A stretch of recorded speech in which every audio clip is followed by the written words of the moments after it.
Ondernemers die zaken gaan doen in Amerika vinden dat vaak nog in het begin wel een beetje spannend. Want ja, hoe zit dat nou met claims en advocaten en dat je overal overleg over moet voeren? En daarom ben ik blij dat ik vandaag een Engels sprekende gast heb. Manny, welcome. Really enjoying that you're here, but you're from America and you're a lawyer. Tell me something about it. A little bit of both. Thanks a lot for having me, of course, first off. Yeah, I do live in the United States, originally from the Munich area in Germany. So, as they say, German to US transplant. But yeah, I'm a lawyer, have been in the United States for 12 years now, and help European, predominantly Central European companies with their legal needs in the United States. Now, what's the difference between Europe, or here we're in the Netherlands, Dutch law and American law? Because I've seen too many movies, so you got to help me out here. So as a lawyer, you always feel like, yes, you have a legal degree, but sometimes the very first disease I have to treat is what's called litigophobia. So I have to somehow have a medical degree as well, because a lot of European companies are afraid to get sued in the United States, which litigophobia we call the fear of litigation, and it's very predominant with European companies who come here. One of the major differences is simply the legal system. In the United States, the legal system is based on British common law, whereas Central Europe, the Netherlands, Germany, France, Austria, they're based on the Napoleonic Code, the French Code Civil, which means we have a lot of statutes in Europe. In the US, the law is usually judge-made. We don't really have a lot of statutes. Everything is more contractual. We discussed that briefly before this meeting. So whatever parties put into the contracts, that is what governs the relationship between the parties. In Europe, on the other hand, you can fall back on a bunch of statutes, consumer protection, party protection. Yes, in the US we have UCC, which is the Uniform Commercial Code, but not all states have adopted it. Some states have adopted it in different forms or fashions. And that is kind of the second main difference that Europeans sometimes underestimate when they come to the United States, is that yes, we have federal laws that govern the entire United States. The prime example is immigration, how you get a visa. But then there's so much independence on the state level. And some states, as you know, are more business friendly, Florida, Texas, Arizona, whereas others like New York, California are not so business friendly. So those are the major differences. So companies that say, we're going to the US, they also have to, a certain extent, make a decision on which state they use for their operations. Why do you feel it is that in the Netherlands you probably have your spouse on speed dial, and in America I have my lawyer on number one speed dial? Why do we run everything by counsel?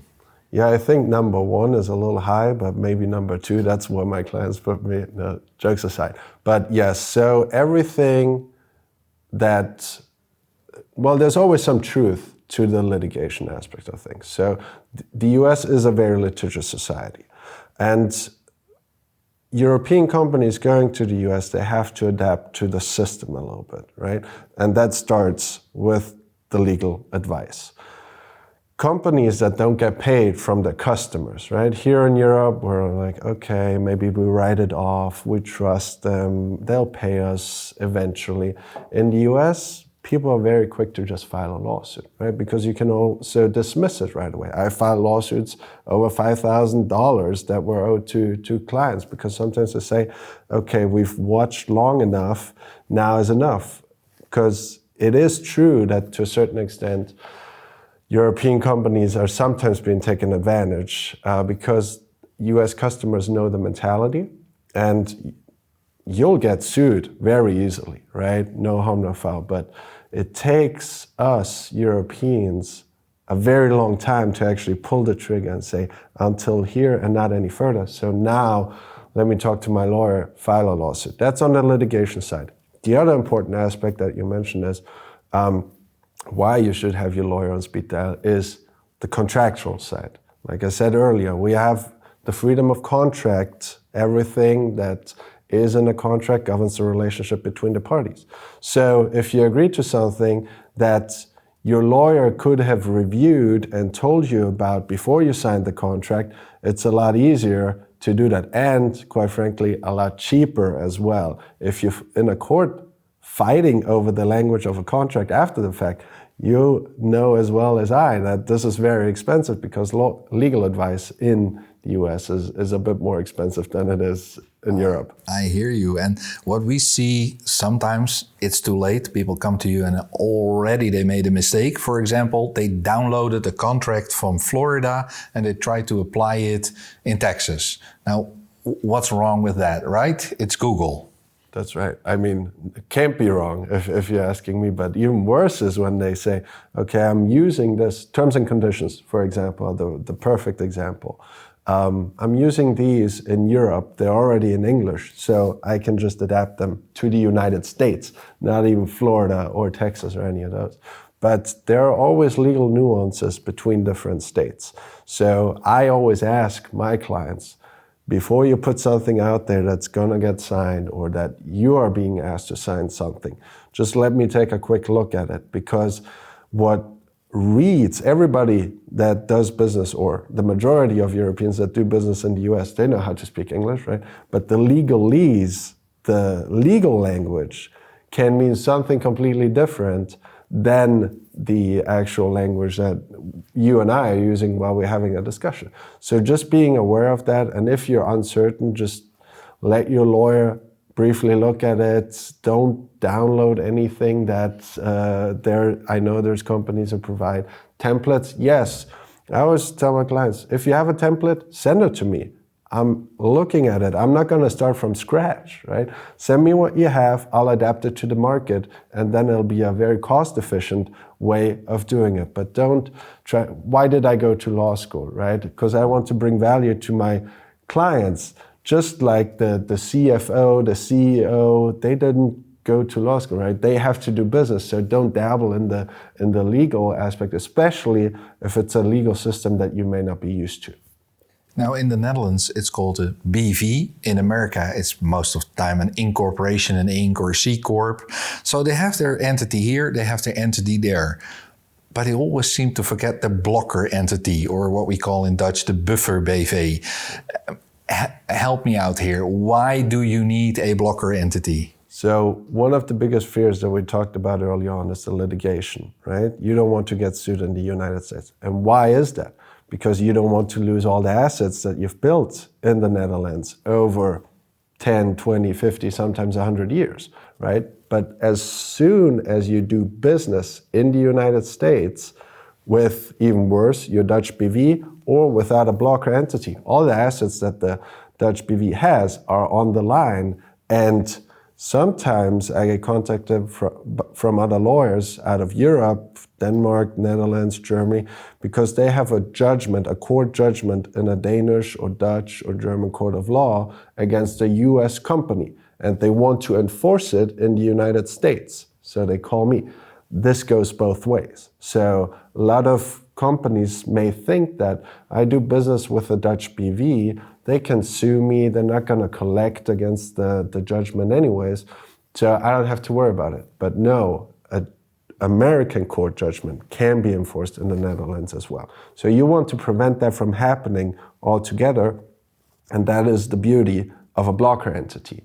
Blocker is, it's a tax term usually, but we adopt it in the legal sense because it blocks the access to any assets that are outside of the US. So any judgment that is awarded in the United States blocks at the border. So it's not going to come across the Atlantic. There's no enforceability of it against the Dutch BV. So you just put, it's at the end of the day, you're going to have a holding structure, right? When you put in a blocker entity. And that means there's no assets that can be collected. Piercing the corporate veil is also a legal way. Like you're trying to get through the entities to where the assets are. That's what we want to prevent from happening as lawyers, and it's all legal, everybody does it. But sometimes there's a certain hesitancy why we're not doing it. But blocker entity is one of the three best ways to protect against potential liability. What's the other two? So I always call them the 3 pillars of limited liability. The first one, we just said, entities. Don't do business in the United States without a legal entity. Ideally, you have a holding structure with a block entity.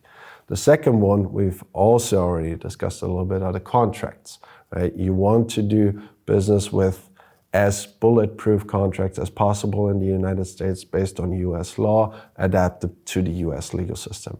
And the third one is a very, very hot topic, is insurance. So if you have those 3 in place, there, yes, you'll never have 100% protection. It's a good starter package. It's a good starter package. Now, what happens if you're both the CEO in your Dutch company and the CEO in your American corporation? Can you protect yourself at that level as well? Yes, so there's different ways of doing it. On the one hand, again, corporate veil piercing, trying to reach personal assets, director and officer liability is a subject, but it's nowhere nearly as prevalent in the United States as it is in Europe. In other words, getting to directors and officers liability in the US is very, very difficult. We're talking about egregious fraud, gross negligence, like the Bernie Madoffs of the world, and I haven't had many of those clients yet, so I hope we're never in that situation, but that's certainly not one of the things. And the second way to protect against it is directors and officers liability insurance. A lot of European companies, they offer that to their executives in the United States in order to have an additional layer of protection. Again, it's what we just said, you're never going to have 100% security, but you can add layers of protection to make it easier and make everybody sleep better at night. What we also see a lot happening, and I think in Miami it's like 8 out of 10 lawsuits at the moment, is about partnerships. People tend to sign a master reseller dealer agreement exclusivity on the trade show with the guy they met on Friday afternoon. So what can you do about that? Do you help them with that as well, those kind of contracts? What could go wrong is the real question, right? Exactly. But yes, so I always say if you have a partnership, joint venture, it's like a marriage, right? When things go wrong, it gets very nasty and it gets very expensive. And this is where you want to be as protected upfront as possible. Yes, setting up a JV or partnership agreement is a process, right? There's no stand-up form that you use, but there has to be some type of discussion with the business owners. What's important to you? Where do you need the oversight? Who needs ultimate decision-making control? And most of the time, we just say, get that 50 plus 1% ownership stake. So you have all the cards in your hands in order to make the final call, because when something goes wrong, and of course, when people are on the honeymoon stage, nobody could ever foresee anything going wrong, but it does. And those are the nasty business disputes. We actually call them business divorces. So we set up the JV agreements, we set up the partnership agreements, we have a discussion with the client asking what's important to you, and then we do the same thing with, hopefully there's a lawyer on the other side that we can deal with. But yes, we're actually helping a Dutch company as we speak with that right now in Texas, and they're, I think, very happy. But yes, it is a process because you have to get it right, because if you get it wrong, it's nasty, it's expensive, and it takes a long time. Now, we're both in the business of helping European companies enter the United States, do business, make money, maybe live in the United States with the correct visa. But what do you see are fast-moving groups at the moment? What kind of entrepreneurs want to grow there? So a lot is tied right now to renewable energy, I would say, because as you know, we have various incentives programs, Inflation Reduction Act, then on the technological side, CHIPS Act. So that's federal government incentives. And European companies, especially from the Netherlands, from Denmark, are in a prime position to take advantage of those because they have the expertise. Then looking at Eindhoven and all these areas, chips, technological advantages. But then the third group, and that's still the boilerplate manufacturers, family-owned businesses who've been around, who have this one special product. that is great for American consumers working in the energy industry, working in the automotive industry, batteries. So it's always a mix of industries, but I would say it's still not that fancy, right? Look at the European economy. What are we good here in Europe? Those are the successful European companies. In the US as well, just right now, because of the incentives that you get in the United States, it's a lot tied to renewables, developing technologies, computers, all those, engineering, I would say. Yeah. Well, we started our little chat here about having your lawyer on speed dial, so that's probably the number one tip I have. But what would be your number one tip for entrepreneurs coming to the United States? So the best way for me to describe it is a mentality question, right? It doesn't really have anything to do with the legal aspect, because the beauty about my job, similar to you, is we see many different companies coming to the United States. Some are very successful, others are not so successful. And there is a little bit of a secret sauce, so to speak, on what makes companies successful. And most of the time it's the mentality. You know, there's I'm not gonna name the company, but a very famous sports article manufacturer calls it "just do it." That's the American mentality. And I actually have to say that the Dutch are very good at that. They say, okay, well, let's just do it. We'll figure it out along the way. Whereas the Germans, I can say that as a German, they're very, we got to think about this. We got to think about that. So sometimes the Americans are just do it. We'll figure it out as we go. And this is the mentality that gets you, in my opinion, to the next level in the United States. You can't plan for every eventuality. You want to be as prepared as you can. You want to have the right checks and balances in place. But at the end of the day, just do it. And you're there to support them. I'm here to support them. So are other advisors. And then everybody's working as a team. Exactly, here to help. And a last question, is it true that at the end of the day, it's just business? You get sued on Monday, but you can talk about the new deal with the same client on Tuesday? Oh, that happens all the time, yes. So don't be scared. Don't be scared, long-term business relationships. If you have a great product, which a lot of European companies have, better than what the American market already knows, the Americans will want to do business with you. So no hard feelings. Sometimes it's just business. Well, thank you, Manny. Thank you for all these questions. And like I said, you're still on my speed dial. My wife is at 1, but I'll keep you at number 2.